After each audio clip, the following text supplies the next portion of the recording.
છેલ્લા કેટલાય સમયથી વિસાવદર અને કડીમાં ક્યારે ચૂંટણી યોજાશે તેને લઈને અનેક તર્ક વિતર્ક થઈ રહ્યા હતા અને આ બધી વાતો અને અટકળો પર આખરે ચિત્ર ક્લિયર થઈ ગયું છે કે વિસાવદરના જે લોકો છે અને તેના માટે પણ કહેવાય છે કે તેના લોકો ખૂબ ઇન્ટેલિજન્ટ છે, તે જે કોઈ ઉમેદવારને ચૂંટશે તે સમજી વિચારીને ચૂંટશે। ત્યારે ચૂંટણીની તારીખની જાહેરાત પહેલા જ આમ આદમી પાર્ટી મેદાને ઉતરી ગઈ હતી।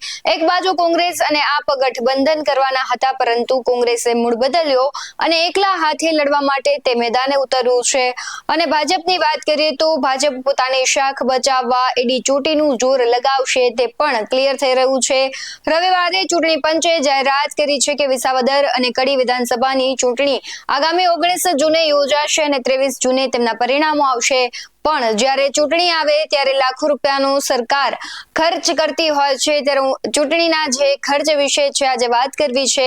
નમસ્કાર, આપની સાથે હું ભગવતી વિશાવડિયા। વિસાવદર અને કડીની બેઠકો ધારાસભ્યના રાજીનામા અને અકાળે મોત થતા ખાલી પડી હતી, ત્યારે હવે ચૂંટણી પંચે વિસાવદર અને કડી વિધાનસભા બેઠકની પેટા ચૂંટણીનું નોટિફિકેશન બહાર પાડ્યું છે। ત્યારે ચૂંટણીની વ્યવસ્થા અને ખર્ચ વિશે વાત કરીએ તો 2 જૂન સુધી ઉમેદવારી પત્રો ભરી શકાશે। 3 જૂને ઉમેદવારી પત્રોની ચકાસણી થશે। ઉમેદવારો 5 જૂન સુધી પોતાનું ફોર્મ પાછું ખેંચી શકશે। 19 જૂને મતદાન યોજાશે અને 23 જૂને મતગણતરી હાથ ધરાશે।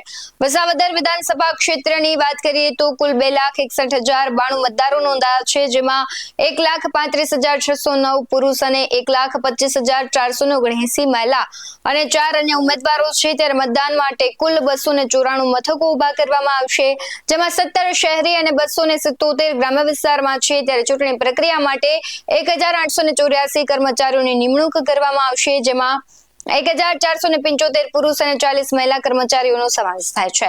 19 નોડલ ઓફિસરોની નિમણૂક કરવામાં આવી છે। મતદાન માટે 583 બેલેટ યુનિટ, 575 કંટ્રોલ યુનિટ અને 575 વીવીપેટ મશીન તૈનાત કરાશે। ત્યારે દરેક સેક્ટર ઓફિસરના વાહનમાં જીપીએસ ટ્રેકિંગ સિસ્ટમ લગાવવામાં આવશે। કનકાઈ જે નેસડા એરિયામાં આવેલા મતદાન મથક છે તેના માટે વન વિભાગના સંદેશા વ્યવહારનો ઉપયોગ કરાશે। ચૂંટણી ખર્ચની વાત કરવી છે, તેના વિશે વાત કરીએ તો વિધાનસભા ચૂંટણી માટે ખર્ચની મર્યાદા ₹40 લાખ કરવામાં આવી છે। દરેક ઉમેદવાર આ મર્યાદામાં જ ખર્ચ કરી શકશે અને ઉમેદવારોએ તેમના કુલ ખર્ચનો હિસાબ પણ સૂચિત નિયમિતતામાં અંદાજિત રૂપે 30 દિવસના ગાળામાં રજૂ કરવો ફરજિયાત રહેશે। ખર્ચ પર દેખરેખ રાખવા માટે જિલ્લાની ચૂંટણી ટીમમાં વિવિધ નિરીક્ષણ ટુકડીઓ, વિડીયો રેકોર્ડિંગ ટુકડીઓ, સ્થાયી દેખરેખ ટુકડીઓ, ખર્ચ પર દેખરેખ રાખતી એફએસ ટુકડી અને અકાઉન્ટિંગ ટીમની પણ રચના કરવામાં આવી છે।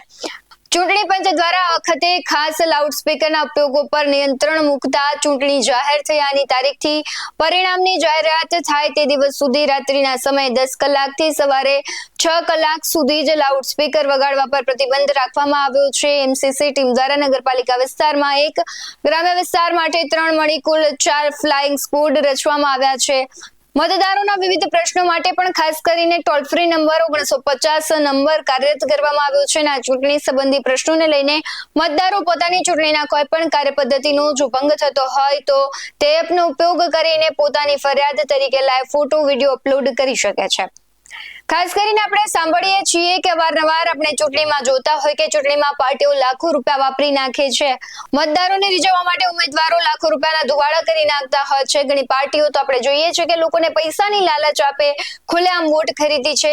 જો તમે ખરેખર પ્રજાલક્ષી કામ કરો છો તો તમારે મતદાર તમને સામેથી મત આપશે, તમારે તેઓને ખરીદવા નહીં પડે। પણ સત્તામાં આવવું એક જ માત્ર લક્ષ્ય લઈને નીકળેલા લોકો બેફામ પૈસા વાપરી ગમે તેમ કરીને વોટ ખરીદે છે। હા, તો વિસાવદરમાં પ્રભારી તરીકે જયેશ રાદડિયાની ભાજપે તેમને જવાબદારી સોંપી છે, પરંતુ આજે જ્યારે સેન્સ પ્રક્રિયા હાથ ધરવામાં આવી ત્યારે જયેશ રાદડિયા ન દેખાતા અનેક તર્ક વિતર્ક થઈ રહ્યા છે। ક્યાંક ને ક્યાંક પ્રભારી તરીકે જયેશ રાદડિયાને ચૂંટવામાં આવ્યા છે ત્યારે રાજકારણ થઈ રહ્યું હોય તેવી પણ ચર્ચાઓ થઈ રહી છે, કારણ કે જયેશભાઈને જે જોઈએ છે પાર્ટી આપે અને પાર્ટીની શાખ જયેશભાઈ સાચવી દે તેવા દ્રશ્યોની કલ્પના થઈ રહી છે। ત્યારે ભાજપ, કોંગ્રેસ અને આપ ત્રણેય માટે વિસાવદરની ચૂંટણી છે ચેલેન્જિંગ તો છે જ। અને વાત કડીની કરીએ તો કડીમાં બેઠકમાં કોંગ્રેસ પ્રભારી તરીકે જિગ્નેશ મેવાણીએ ના પાડતા ભાજપમાં રાજીપો હોય તેવો અંદાજો લગાવવામાં આવી રહ્યો છે। ત્યારે હજુ ઉમેદવારી ફોર્મ છે તે ભરાયા નથી, ઉમેદવારો ફોર્મ ભરશે ત્યારે વધુ ગરમાવો આવશે। ત્યારે ચૂંટણીના ખર્ચ મામલે આપનું શું કહેવું છે, કમેન્ટ કરી જરૂરથી જણાવજો। આવા જ વધુ અહેવાલો સાથે ફરી મળતા રહીશું। તમે અમારી યુટ્યુબ ચેનલને સબસ્ક્રાઇબ કરવાનું, અમને ફેસબુક અને ઇન્સ્ટાગ્રામ પર ફોલો કરવાનું ભૂલશો નહીં। બાકી નવી અપડેટ્સ મેળવવા માટે આપ જોતા રહો BS9 TV ન્યૂઝ। નમસ્કાર।